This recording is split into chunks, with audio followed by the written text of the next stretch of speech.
अभी संसद में वक्फ से जुड़े कानून में संशोधन हुआ है। इस पर आपके नेटवर्क ने भी काफी चर्चा की है। ये जो वक्फ से जुड़ी डिबेट है, इसके मूल में तुष्टीकरण की राजनीति है, पॉलिटिक्स ऑफ अपीजमेंट है। ये तुष्टीकरण की राजनीति कोई नई नहीं है।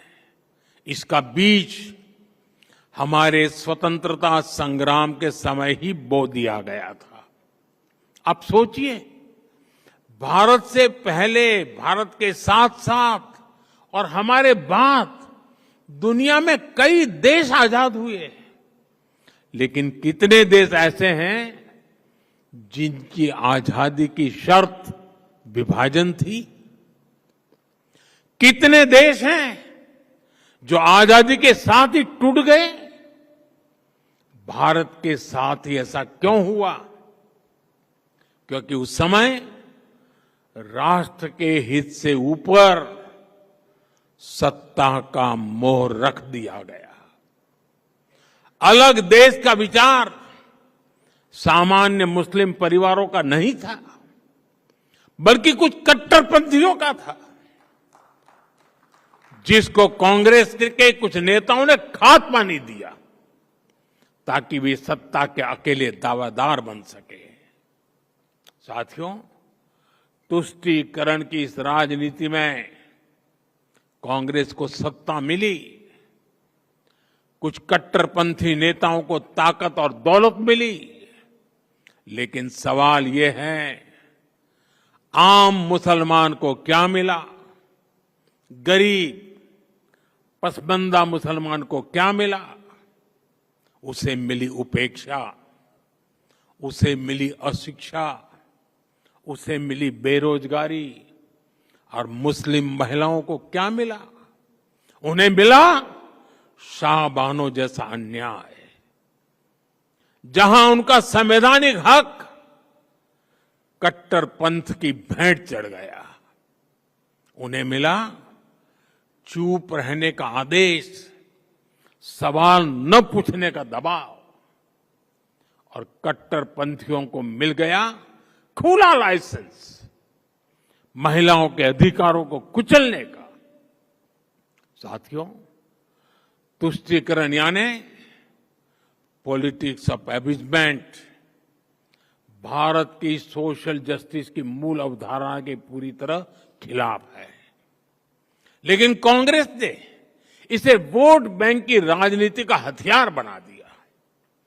2013 में वक्फ कानून में किया गया संशोधन मुस्लिम कट्टरपंथियों और भू माफियाओं को खुश करने का प्रयास था। इस कानून को ऐसा रूप दिया गया कि उसने संविधान के ऊपर खड़ा होने का भ्रम पैदा किया।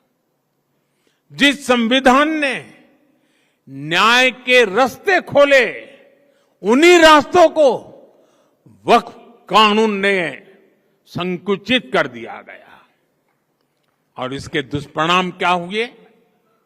कट्टरपंथियों और भूमाफियाओं के हौसले बुलंद हुए।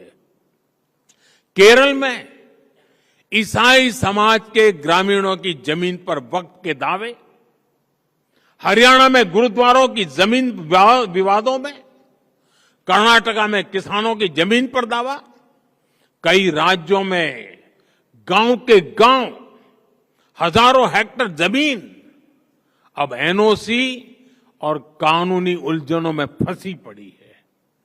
मंदिर हो, चर्च हो, गुरुद्वारे हो, खेत हो, सरकारी जमीनें हो, किसी को भी अब भरोसा नहीं रह गया था कि उनकी जमीन उनकी ही रहेगी। सिर्फ एक नोटिस आता था और लोग अपने ही घर और खेत के लिए कागज ढूंढते रह जाते थे। जो कानून न्याय के लिए था, वो डर का कारण बन गया। ये कैसा कानून था? साथियों, मैं देश की संसद को सर्व समाज के हित में मुस्लिम समाज के हित में एक शानदार कानून बनाने के लिए बधाई देता हूं।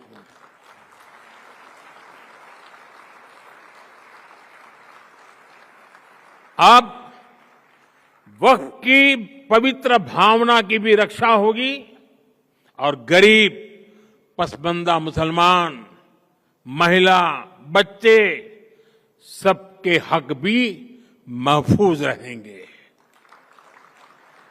वक्फ बिल पर हुई बहस हमारे संसदीय इतिहास की दूसरी सबसे लंबी डिबेट थी। 75 साल में दूसरी सबसे लंबी डिबेट। इस बिल को लेकर दोनों सदनों को मिलाकर 16 घंटे चर्चा हुई। जेपीसी की 38 बैठकें हुई, 128 घंटे चर्चा हुई। देश भर से लगभग 1 करोड़ ऑनलाइन सुझाव आए। ये दिखाता है कि आज भारत में लोकतंत्र सिर्फ संसद की 4 दीवारों तक सीमित नहीं है। हमारा लोकतंत्र जन भागीदारी से और अधिक मजबूत हो रहा है।